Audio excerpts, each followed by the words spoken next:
ఇప్పటి వరకు మనం ఎన్నో రకాల చేపలు చూసి ఉంటాం. పాము లాంటి ఆకారం పోలిన చేపల్ని ఎప్పుడైనా చూశారా? నీటిలో ఈదుతూ నేల మీద పాకుతూ ఉండే ఈ చేపలు వేలాదిగా కృష్ణా జిల్లా నాగాయలంక వద్ద కృష్ణా నదిలో దర్శనమిచ్చాయి. అసలు ఇన్ని చేపలు ఎందుకు వచ్చాయి? ఆ చేపల్ని దేనికి వినియోగిస్తారు? వాటి వల్ల ఏమైనా ప్రమాదం ఉందా అనే విషయాలు ఇప్పుడు చూద్దాం.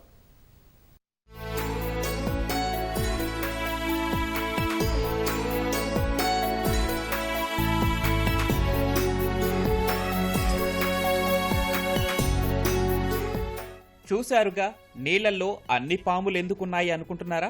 వీటిని సర్పాలనుకుంటే మీరు పొరబడినట్లే. పాము ఆకారంలో ఉండే వీటిని ఈల్ చేపలు అంటారు. ఇవి నీటిలో ఈదగలవు, నేల మీద పాకగలవు. ఇలాంటి చేప ఒకటి కనిపిస్తేనే మనం కళ్ళు పెద్దవి చేసి చూస్తాం. కానీ ఇక్కడ ఒకటి కాదు, రెండు కాదు, కృష్ణా నదిలో ఏకంగా వేల సంఖ్యలో కనిపించాయి. ఈ అరుదైన ఘట్టానికి కృష్ణా జిల్లా నాగాయలంక వేదికైంది.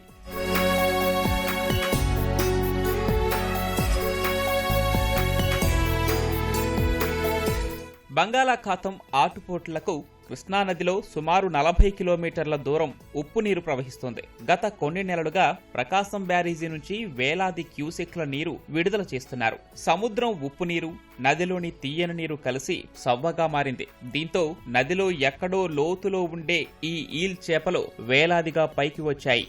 దివిసీమలోని అవనిగడ్డ, నాగాయలంక, కోడూరు మండలాల్లో కృష్ణమ్మ ఒడ్డున ఉన్న గ్రామాల్లో వలకట్టులో ఇవి పడుతుంటాయని మత్స్యకారులు చెబుతున్నారు. వీటిని జనం చాలా అరుదుగా తింటారని, ఎక్కువగా ఎండబెట్టి పీతలకు మేతగా వినియోగిస్తారని తెలిపారు.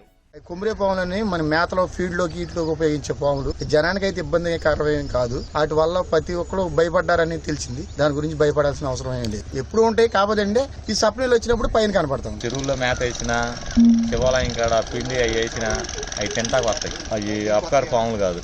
వాటి గురించి భయపడాల్సినంత అవసరం లేదు. ఇటు వరకు లాగుడు ఉండే అపకార పాములని, వాలి పాములని, వాటి గురించి భయపడాల్సినంత అవసరం లేదు. లెక్కసేపు వస్తాం ఎక్కుతాం కదా, తప్పించేపు చేపలు కాలు పక్కన వెళ్తాం. రిసపాములు ప్రమాదకి మాత్రం ఏం లేదు. వాటి వల్ల జాన్ ఉంటాయి స్వామి, ఏం కాదు. ఇసుక పాతిపోతాయి. తర్వాత పిట్టలు కూడా కెలికి ఏదేస్తాయి, నీటిగా ఉంటాయి, ఏదేస్తాయి.